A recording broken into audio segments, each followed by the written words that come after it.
14 मौर्य साम्राज्य। मौर्य वंश का संस्थापक चंद्रगुप्त मौर्य था। चंद्रगुप्त मौर्य का जन्म 345 ईसा पूर्व में हुआ था। घनानंद को हराने में चाणक्य ने चंद्रगुप्त मौर्य की मदद की थी, जो बाद में चंद्रगुप्त का प्रधानमंत्री बना। चाणक्य कौटिल्य या विष्णुगुप्त द्वारा लिखित पुस्तक है, अर्थशास्त्र है, जिसका संबंध राजनीति से है। चंद्रगुप्त मगध की राजगद्दी पर 322 ईसा पूर्व में बैठा। चंद्रगुप्त जैन धर्म का अनुयायी था। चंद्रगुप्त ने अपना अंतिम समय कर्नाटक के श्रवणबेलगोला नामक स्थान पर बिताया। चंद्रगुप्त ने 305 ईसा पूर्व में सेल्यूकस निकेटर को हराया। सेल्यूकस निकेटर ने अपनी पुत्री कार्नेलिया की शादी चंद्रगुप्त मौर्य के साथ कर दी और युद्ध की संधि शर्तों के अनुसार 4 प्रांत काबुल, कंधार, हेरात एवं मकरान चंद्रगुप्त को दिए। चंद्रगुप्त मौर्य ने जैनी गुरु भद्रबाहु से जैन धर्म की दीक्षा ली थी। मेगास्थनीज सेल्यूकस निकेटर का राजदूत था, जो चंद्रगुप्त के दरबार में रहता था। मेगास्थनीज द्वारा लिखी गई पुस्तक इंडिका है। चंद्रगुप्त मौर्य और सेल्यूकस के बीच हुए युद्ध का वर्णन एपियानस ने किया है। प्लूटार्क के अनुसार चंद्रगुप्त ने सेल्यूकस को 500 हाथी उपहार में दिए थे। चंद्रगुप्त मौर्य की मृत्यु 298 ईसा पूर्व में श्रवणबेलगोला में उपवास द्वारा हुई। बिंदुसार। चंद्रगुप्त मौर्य का उत्तराधिकारी बिंदुसार हुआ, जो 298 ईसा पूर्व में मगध की राजगद्दी पर बैठा। अमित्रघात के नाम से बिंदुसार जाना जाता है। अमित्रघात का अर्थ है शत्रु विनाशक। बिंदुसार आजीवक संप्रदाय का अनुयायी था। वायु पुराण में बिंदुसार को भद्रसार या वारिसार कहा गया है। स्ट्रेबो के अनुसार सीरियन नरेश एंटियोकस ने बिंदुसार के दरबार में डाइमेगस नामक राजदूत भेजा। इसे ही मेगास्थनीज का उत्तराधिकारी माना जाता है। जैन ग्रंथों में बिंदुसार को सिंहासन कहा गया है। बिंदुसार के शासनकाल में तक्षशिला में हुए 2 विद्रोहों का वर्णन है। इस विद्रोह को दबाने के लिए बिंदुसार ने पहले सुसीम को और बाद में अशोक को भेजा। एथीनियस के अनुसार बिंदुसार ने सीरिया के शासक एंटियोकोस ने बिंदुसार के दरबार में डाइमेगस नामक राजदूत भेजा। इसे ही मेगास्थनीज का उत्तराधिकारी माना जाता है। जैन ग्रंथों के बिंदुसार को सिंहसेन कहा गया है। बिंदुसार के शासनकाल में तक्षशिला में हुए 2 विद्रोहों का वर्णन है। इस विद्रोह को दबाने के लिए बिंदुसार ने पहले सुसीम को और बाद में अशोक को भेजा। एथीनियस के अनुसार बिंदुसार ने सीरिया के शासक एंटियोकस I से मदिरा, सूखे अंजीर एवं दार्शनिक भेजने की प्रार्थना की थी। बहुत ही विद्वान तारानाथ ने बिंदुसार को 16 राज्यों का विजेता बताया है। अशोक। बिंदुसार का उत्तराधिकारी अशोक महान हुआ, जो 269 ईसा पूर्व में मगध की राजगद्दी पर बैठा। राजगद्दी पर बैठने के समय अशोक अवंती का राज्यपाल था। मास्की एवं गुर्जरा अभिलेख में अशोक का नाम अशोक मिलता है। पृष्ठ 17। पुराणों में अशोक को अशोकवर्धन कहा गया है। अशोक ने अपने अभिषेक के 8वें वर्ष लगभग 261 ईसा पूर्व में कलिंग पर आक्रमण किया और कलिंग की राजधानी तोसली पर अधिकार कर लिया। प्लिनी का कथन है कि मिस्र का राजा फिलाडेल्फस टॉलेमी द्वितीय ने पाटलिपुत्र में डियोनिसियस नाम का एक राजदूत भेजा था अशोक के दरबार में। उपगुप्त नामक बौद्ध भिक्षु ने अशोक को बौद्ध धर्म की दीक्षा दी। अशोक ने आजीविकों को रहने हेतु बराबर की पहाड़ियों में 4 गुफाओं का निर्माण करवाया, जिनका नाम कर्ज, चौपार, सुदामा तथा विश्व झोपड़ी था। नोट: अशोक के पौत्र दशरथ ने आजीविकों को नागार्जुन गुफा प्रदान की थी। अशोक की माता का नाम सुभद्रांगी था। अशोक ने बौद्ध धर्म के प्रचार के लिए अपने पुत्र महेंद्र एवं पुत्री संघमित्रा को श्रीलंका भेजा। भारत में शिलालेख का प्रचलन सर्वप्रथम अशोक ने किया। अशोक के शिलालेखों में ब्राह्मी, खरोष्टी, ग्रीक एवं अरमाइक लिपि का प्रयोग हुआ है।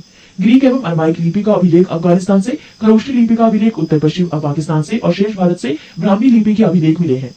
अशोक के अभिलेखों को 3 भागों में बांटा जा सकता है: 1 शिलालेख, 2 स्तंभलेख तथा 3 गुहालेख। अशोक के शिलालेख की खोज 1750 ईस्वी में पाद्रिटी फैनथेलर ने की थी। इनकी संख्या 14 है। अशोक के अभिलेख पढ़ने में सबसे पहली सफलता 1837 ईस्वी में जेम्स ब्रिसेट को हुई। अशोक के प्रमुख शिलालेख एवं उनमें वर्णित विषय: पहला शिलालेख, इसमें पशु बलि की निंदा की गई है। दूसरा शिलालेख, इसमें अशोक ने मनुष्य एवं पशु दोनों की चिकित्सा व्यवस्था का उल्लेख किया है। तीसरा शिलालेख, इसमें राजकीय अधिकारियों को यह आदेश दिया गया है कि वो हर 5वें वर्ष के उपरांत दौरे पर जाएं। इस शिलालेख में कुछ धार्मिक नियमों का भी उल्लेख किया गया है। चौथा शिलालेख, इस अभिलेख में भेरी घोष की जगह धम्म घोष की जगह घोषणा की गई है। 5वां शिलालेख, इस शिलालेख में धर्म महामात्रों की नियुक्ति के विषय में जानकारी मिलती है। 6ठा शिलालेख, इसमें आत्म नियंत्रण की शिक्षा दी गई है। 7वां एवं 8वां शिलालेख, इनमें अशोक की तीर्थ यात्राओं का उल्लेख किया गया है। 9वां शिलालेख, इसमें सच्ची भेंट तथा सच्चे शिष्टाचार का उल्लेख किया गया है। 10वां शिलालेख, इसमें अशोक ने आदेश दिया है कि राजा तथा उच्च अधिकारी हमेशा प्रजा के हित में सोचे।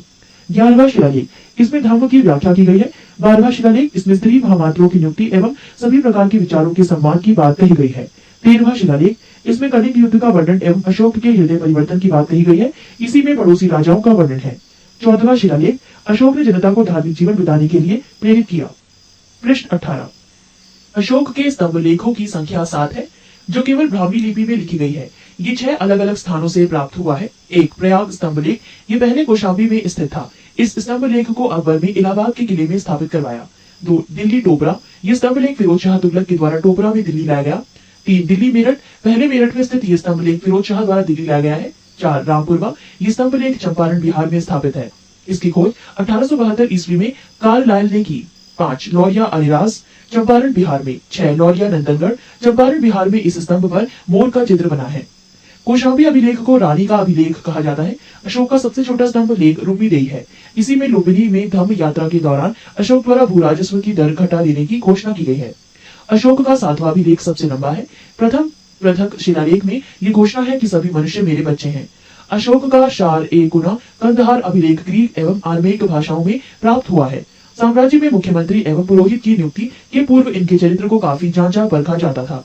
इसे उपधा परीक्षण कहा जाता था। सम्राट की सहायता के लिए एक मंत्री परिषद होती थी जिसमें सदस्यों की संख्या 12, 16 या 20 हुआ करती थी।